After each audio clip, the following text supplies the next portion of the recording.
Education with Shantanu চ্যানেলে তোমাদের সকলকে স্বাগত জানাই। আজকে আমার আলোচ্য বিষয় ষষ্ঠ শ্রেণীর পরীক্ষার্থী বন্ধুদের জন্য প্রথম পর্যায়ক্রমিক মূল্যায়ন 2026-এর পরিবেশ বিজ্ঞান বিষয়ের নমুনা প্রশ্নপত্র এবং সাথে তার উত্তর, যেখানে তোমাদের পরীক্ষা হতে চলেছে কিন্তু 30 মিনিটে 30 নম্বরে এবং সময় থাকছে কিন্তু 60 মিনিট। তো প্রথম পর্যায়ক্রমিক মূল্যায়ন সিসি পদ্ধতি অনুসরণ করে প্রশ্নপত্রটি তৈরি করা হয়েছে। এক থেকে বলেছে যে কোনো 10টি প্রশ্নের উত্তর দাও, যেখানে 10টি প্রশ্নের জন্য তোমরা পেয়ে যাচ্ছে 10 নম্বর। ইস্ট হলো এক প্রকার ব্যাকটেরিয়া, ছত্রাক, ভাইরাস, প্রোটোজোয়া। উত্তর হবে ছত্রাক। চোর কাটা হলো গাছের ফুল, বীজ, ফল কাটা। উত্তর হবে কিন্তু ফল। হানি ডিউ কোন প্রাণীর উপাদেয় খাদ্য? জাপ পোকা, পিঁপড়ে, ক্লাউন মাছ না সন্ন্যাসী কাঁকড়া? উত্তর হবে কিন্তু ক্লাউন মাছ। উকুন হলো স্বভোজী, পরজীবী, মিথজীবী, মতজীবী? উত্তর হবে পরজীবী। একটি নিষ্ক্রিয় গ্যাস হলো হাইড্রোজেন, হিলিয়াম, অক্সিজেন, মিথেন? উত্তর হবে হিলিয়াম। ভূমিকম্প একটি অভিপ্রেত ঘটনা, অনভিপ্রেত, পর্যায়বৃত্ত নাকি কোনোটাই নয়? উত্তর হবে পর্যায়বৃত্ত। কুইনাইন যে গাছের বর্জ্য পদার্থ সেটি হলো পাইন, রবার, সিঙ্কোনা না পাট? উত্তর হবে সিঙ্কোনা। ফসফরাস পেন্টাক্লোরাইডের সংকেত হলো CC14, PC13 নাকি CC13 নাকি PC15? উত্তর হবে PC15। একটি নাইট্রোজেন ঘটিত সার হলো কার্বারিল, ইউরিয়া, ম্যালিয়ন না সুপার ফসফেট? উত্তর হবে ইউরিয়া।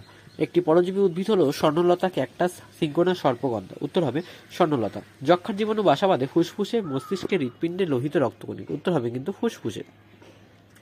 কোনটি যৌগিক পদার্থ? তামা, সোনা, পাথরে চুন নাকি রূপ? উত্তর হবে পাথরে চুন। শূন্যস্থান পূরণ করো যে কোনো 4টি, যার জন্য থাকছে কিন্তু তোমাদের 4 নম্বর। লোহায় মরচে ধরা রাসায়নিক পরিবর্তন। সিল্ক পাওয়া যায় অক্সাইড লার্ভার কোকুন থেকে। কার্বন ডাই অক্সাইড গ্যাস স্বচ্ছ চুন জলকে ঘোলা করে। আর্সেনিকযুক্ত জল পান করলে ব্ল্যাকফুট রোগ হয়। কাককে ঝাড়ুদার পাখি বলা হয়? নিচের প্রশ্নগুলো উত্তর দাও যে কোনো 6টির জন্য থাকছে কিন্তু 6 নম্বর। একটি অধাতুর নাম লেখো যা ব্যাকটেরিয়া ব্যবহার করা হয়? উত্তর হবে কার্বন। দইয়ের মধ্যে থাকা অণুজীবের নাম লেখো? উত্তর হবে ল্যাক্টোব্যাসিলাস। একটি উদাহরণ দাও যেখানে ভৌত রাসায়নিক পরিবর্তন একই সঙ্গে উত্তর হবে মোমবাতির দহন হলো এমন এক পরিবর্তন যেখানে ভৌত রাসায়নিক পরিবর্তন একসাথে ঘটে।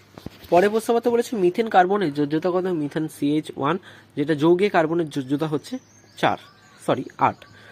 ভিটামিন এ এর কাজ লেখো? ভিটামিন এ একটি অত্যাবশ্যকীয় ভিটামিন যা দৃষ্টিশক্তি, রোগ প্রতিরোধ ক্ষমতা, প্রজনন ও কোষের বৃদ্ধি ও বিকাশে গুরুত্বপূর্ণ ভূমিকা পালন করে।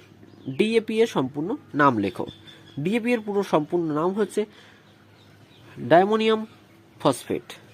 গাছের কোটরে বাস করে একটি প্রাণীর নাম লেখো? উত্তর হবে কাঠবিড়ালি। যে কোনো 5টি প্রশ্ন উত্তর দাও, যেখানে 5টি প্রশ্ন থাকছে কিন্তু 10 নম্বর, অর্থাৎ একটি প্রশ্নের মান থাকছে তোমাদের 2 করে। ধাতু 2টি বৈশিষ্ট্য লেখো? মিথজীবিতা কাকে বলে? উদাহরণ দাও। ধান খেতে অ্যাজোলা চাষ করলে সার দিতে হয় না কেন?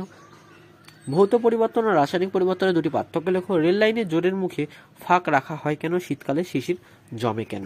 তো এই ছিল ষষ্ঠ শ্রেণীর পরীক্ষার্থী বন্ধুদের জন্য পরিবেশ ও বিজ্ঞান বিষয় নমুনা প্রশ্নপত্র এবং সাথে তার উত্তর। এখান থেকে কিন্তু তোমাদের পরীক্ষায় প্রশ্নপত্রগুলো কমন আসতে চলেছে।